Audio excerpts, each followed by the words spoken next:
My name is Stephen Wilson. I'm a musician myself, but I'm also someone that's very honoured to be able to remix classic albums into Dolby Atmos. And that's what I've been doing with Phil Collins' No Jacket Required.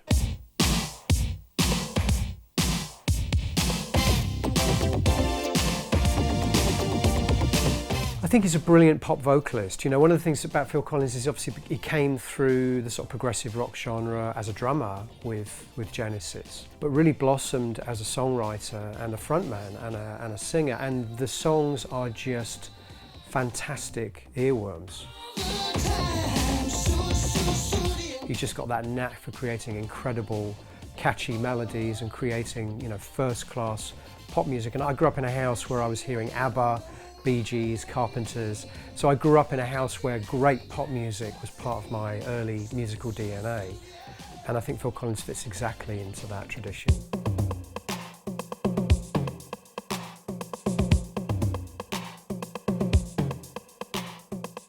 So No Jacket Required, I would have first heard it because my dad worked for Philips.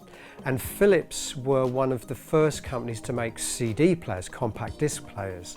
And this would have been about 82, 83. So I was the first kid in school to have a compact disc player, which was very exotic at the time. And there wasn't a lot of stuff you could buy to play on a compact disc player. And I think Phil Collins' No Jacket Required, along with Brothers in Arms by Dire Straits, those two albums really marked the transition from vinyl to compact disc. Ironically, of course, we're going back to vinyl now, but at the time, those records, those two albums particularly, they were massive selling records on the compact disc format.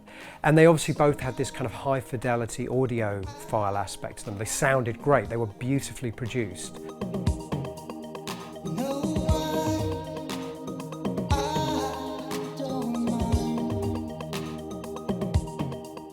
I think the main thing about it is one of those albums you listen to it, it's 10 songs. Every one of these songs could have been a single. They're so catchy. He's a great pop vocalist. He has a knack for these great hooks. So everything kind of comes together on this record, I think. So it works great in Atmos because of the layering and because of the space in the music and because Hugh Padgham, the producer, co-producer with Phil, they worked very hard on creating the layers in the music.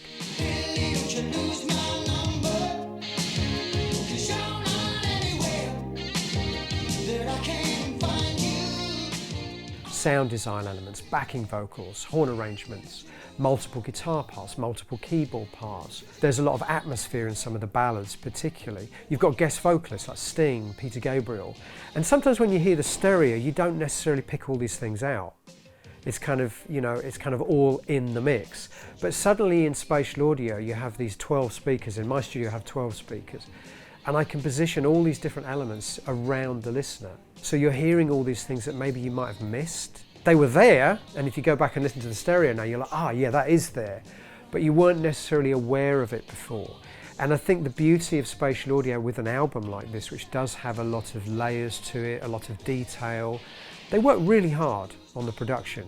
I mean, it sounds beautiful, it's beautifully layered, but not for the sake of it. Everything is there for a reason, to serve the song. And it's nice to be able to spread that out now around the listener and above the listener and to kind of put you in the studio as they were making the record.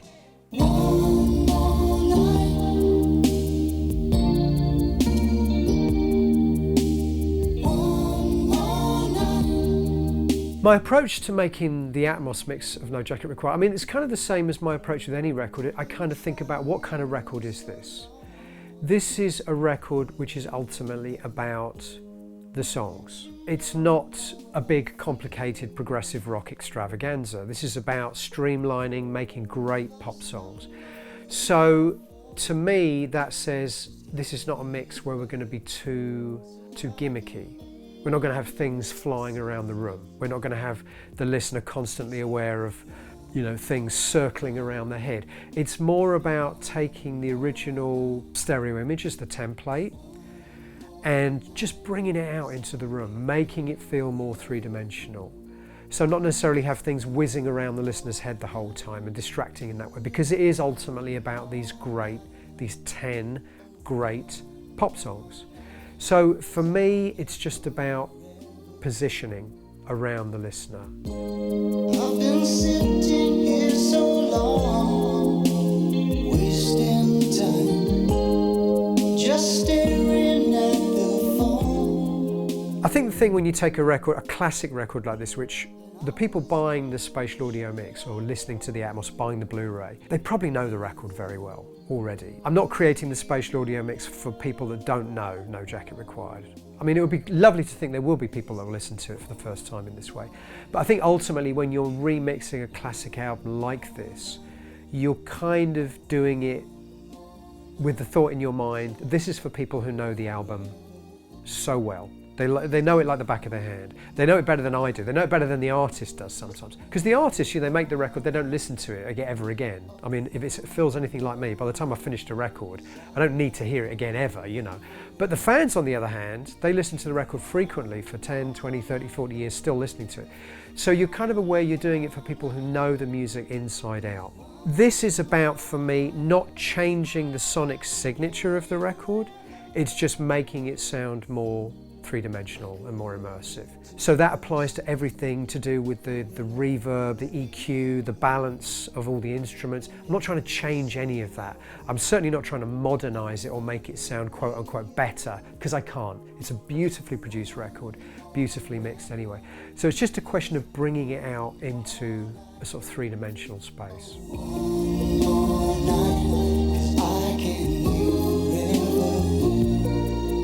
So it's basically Phil Collins' No Jacket Required as you know it, and presumably as you also love it if you're watching this, but it's just now suddenly all around you. It's just taken it to a whole new level for me, and I think that's one of the beautiful things about Dolby Atmos, is giving life, a new life to these classic albums, and this is definitely a classic album for me.